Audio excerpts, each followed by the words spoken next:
Let's check out the very first question of exercise 4A section C. Now, यहाँ पे question में हमें क्या दिया हुआ है? कार्बन एंड ऑक्सीजन के दो कंपाउंड है। मैं कंपाउंड 1 एंड कंपाउंड 2 दो मार्क कर लेता हूँ। Which contain 42.9% and 27.3% carbon. For simplicity calculation easy रखने के लिए मैं क्या लेट कर लेता हूँ, दोनों का 100 ग्राम का सैंपल लिया गया। कोई फर्क नहीं पड़ेगा, आप 100 लेना चाहते हो, 200 या एक्स वाई जेड जो मर्जी। अगर ये 100 ग्राम का सैंपल है तो इसमें कार्बन कितना है? 42.9 gram and oxygen will be 57.1 ग्राम। इसमें कार्बन 27.3 है और ऑक्सीजन कितना हो जाएगा? 72.7। नाउ हमें क्या प्रूव करना है? Multiple proportion. मल्टीपल प्रोपोर्शन की डेफिनेशन लगाएंगे। Let fix the mass of one element.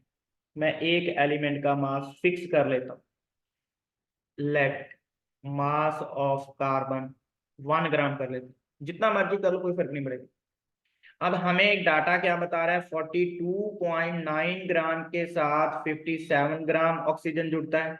तो विद 1 ग्राम के साथ 1 ग्राम के साथ कितना ऑक्सीजन अटैच होगा? 57.1 डिवाइडेड बाय 42.9। अब कंपाउंड 2 में चेक करते हैं।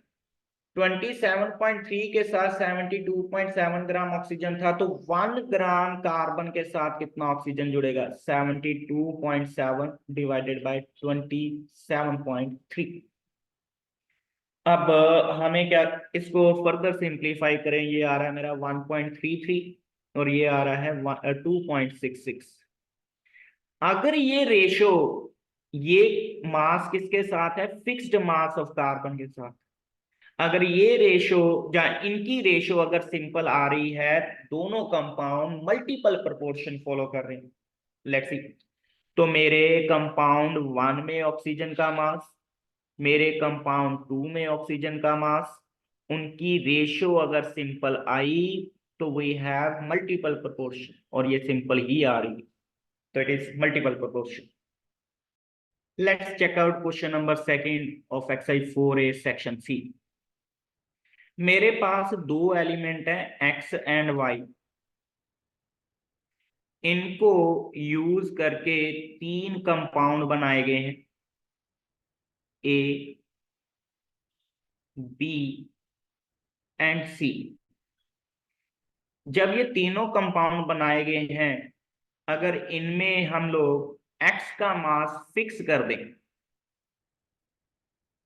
तो जो वाई का मास कंबाइन कर रहा है उसकी रेशो क्या है? 1:3:5। मतलब एक्स का मास फिक्स किया हुआ, सभी में एक्स का मास सेम है, तो वाई के मास की रेशियो ये आएगी।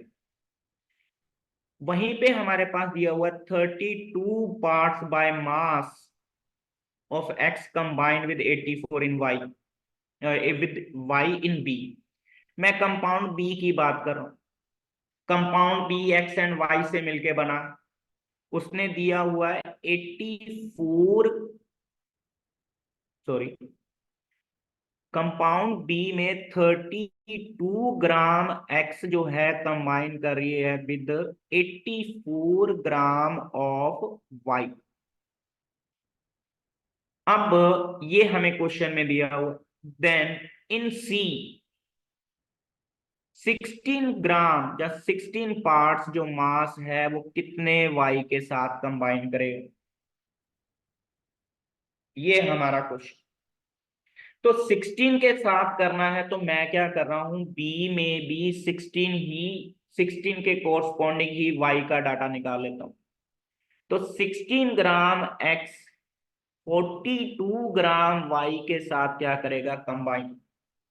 मैंने क्या किया है? मैंने एक्स का मास बी एंड सी में फिक्स कर दिया। चेक करो, मैंने एक्स का मास बी एंड सी में फिक्स कर दिया, दैट इज 16 ग्राम। अगर फिक्स मास है, अगर फिक्स मास है तो बी एंड सी की रेशो क्या है? चेक करो। विद फिक्स मास के साथ Y3:5 में है। तो मेरा बी में वाई का कितना मास है, 42 ग्राम। और सी में हमें क्या करना है, फाइंड। तो फिक्स मास के साथ ये रेशो हमेशा कितनी आएगी, 3/5, ये क्वेश्चन में दिया हुआ। इसको सिंप्लीफाई करते हैं तो हमारे पास एक्स का वैल्यू जो आ गया है दैट इज 70। तो एक्स हमने वाई के मास को लेट किया था, तो यहां पे कितना आ गया, 70। That is option C. Let check out question number third, exercise 4A section C. हमें दो कार्बन एंड ऑक्सीजन के कंपाउंड दे रखे हैं, एक है कार्बन मोनोऑक्साइड और एक है कार्बन डाइऑक्साइड। कार्बन मोनोऑक्साइड के अंदर कार्बन एंड ऑक्सीजन का रेशो 12:16 दिया हुआ है और इसमें 12:32। तो हमें साफ साफ नजर आ रहा है कि कार्बन का मास फिक्स किया हुआ है, दैट इज सेम किया हुआ है 12 ग्राम या 12। अब मैं क्या कर रहा हूं, इस फिक्स मास के साथ जो ऑक्सीजन जुड़ा है उसकी रेशो ले रहा हूं। इसमें 12 के साथ कितना जुड़ा हुआ है, 16 ऑक्सीजन। 12 के साथ कितना जुड़ा हुआ है, 32। तो यहाँ पे ऑक्सीजन की रेशो क्या है, 1:2, दैट इज सिंपल रेशो। दो डिफरेंट कंपाउंड सेम एलिमेंट से बने हैं, एक एलिमेंट का मास फिक्स है, दूसरा एलिमेंट सिंपल रेशो में जुड़ रहा है, तो that is law of multiple proportion. Question number 4, exercise 4A section C. हमें कैल्शियम कार्बोनेट के अंदर कैल्शियम, कार्बन एंड ऑक्सीजन की परसेंटेज दे रखी है by mass. If law of constant proportion is true, constant proportion क्या कहता है कि आप जहां से मर्जी कैल्शियम कार्बोनेट निकालो, जो मर्जी उसका सोर्स हो, उसमें कैल्शियम कार्बन एंड ऑक्सीजन का परसेंटेज फिक्स है। उसने कहीं से कैल्शियम कार्बोनेट का सैंपल लिया है और उस सैंपल का मास कितना दिया हुआ, 4 ग्राम। वो बोल रहा है कि कैल्शियम बताओ कितना। तो भाई उसने पहले ही बोल दिया आप जहां से मर्जी सैंपल लो, कैल्शियम 40% ही होगा। तो मेरे पास मास ऑफ कैल्शियम कितना आ जाएगा, 40% of mass of calcium carbonate, ये फिक्स है। तो डाटा पुट कर रहे हैं, it's coming out to be 1.6 gram, that is option C. Let's see question number 5 of exercise 4A section C. Now multiple proportion बताना है। इसको करने का एक सीधा सीधा फंडा है। मल्टीपल प्रोपोर्शन के लिए आपके पास दो ही तरह के एटम होने चाहिए। जैसे इस सैंपल में क्या दिया हुआ है, NaCl एंड NaBr। यहाँ पे तीन तरह के एटम नजर आ रहे हैं। जब तीन तरह के एटम होंगे मल्टीपल प्रोपोर्शन ही होगा, मल्टीपल में हमेशा ही दो तरह के एटम होंगे। अब यहाँ पे ऑर्डिनरी वाटर मेरा H2O है एंड हैवी वाटर D2O है।